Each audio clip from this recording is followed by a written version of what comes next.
Richard Roos. In February 1531, Richard Roos worked as a cook to Bishop John Fisher when he was accused of having poisoned the bishop's dinner. As it turned out, Bishop Fisher had no appetite that day, so the food was only eaten by his guests, 2 of whom died. The rest suffered from side effects for the rest of their lives. After his arrest, Richard Roos claimed he'd only added a laxative to the meal as a practical joke, with no intention of harming or killing anyone. He was not believed and was sentenced to death by boiling. He was repeatedly lifted and lowered into a cauldron of boiling water until he died. Some pregnant women reportedly fainted at the sight of this never-before-seen form of torture, but most spectators were not fazed. Georgi Doja.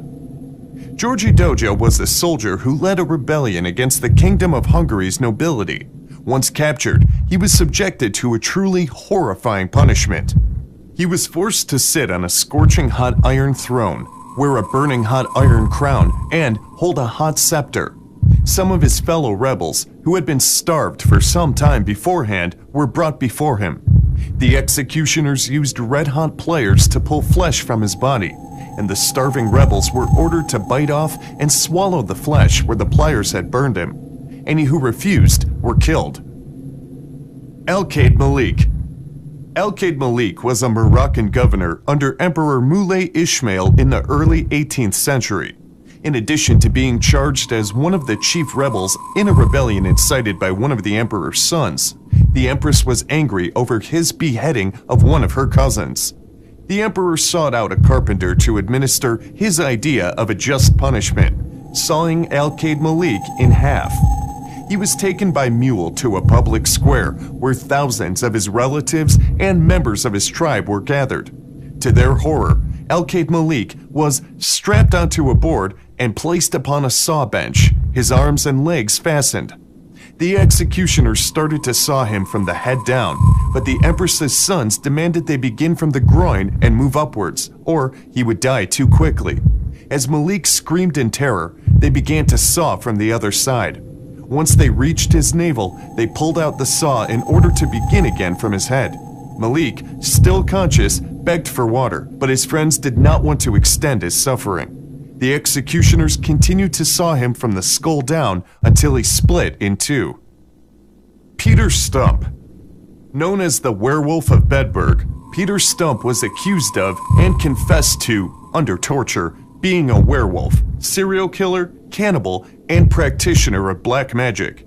The charges against him included murdering and eating 14 children and engaging in incestuous relationships with his daughter and another relative. One of the most brutal on record, the execution of Peter Stump, his daughter, and his mistress occurred on October 31st, 1589. The following description comes from Wikipedia. He was put to a wheel where flesh was torn from his body in 10 places with red-hot pincers, followed by his arms and legs. Then his limbs were broken with the blunt side of an axe head to prevent him from returning from the grave, before he was beheaded and his body burned on a pyre. His daughter and mistress had already been flayed and strangled and were burned along with Stump's body. The leaders of the Münster Rebellion. The Münster Rebellion was a movement by followers of Anabaptism to establish a theocracy in Münster, Germany. The leaders of the rebellion were Jan van Leyden, Bernard Krechting, and Bernard Knipperdoling. After the siege and fall of Münster, the 3 men were captured, charged with heretical and treasonous crimes, and sentenced to death. On the day of their execution in 1536, the men were attached to a pole, secured by spiked collars around their necks, and one by one had the flesh ripped from their bodies with burning hot tongs. Their sentence required a full hour of torture before their tongues were ripped out, and they were finally killed by a burning dagger plunged into their hearts. Each of their bodies was placed in a metal cage and hung from the steeple of St. Lambert's Church in Münster.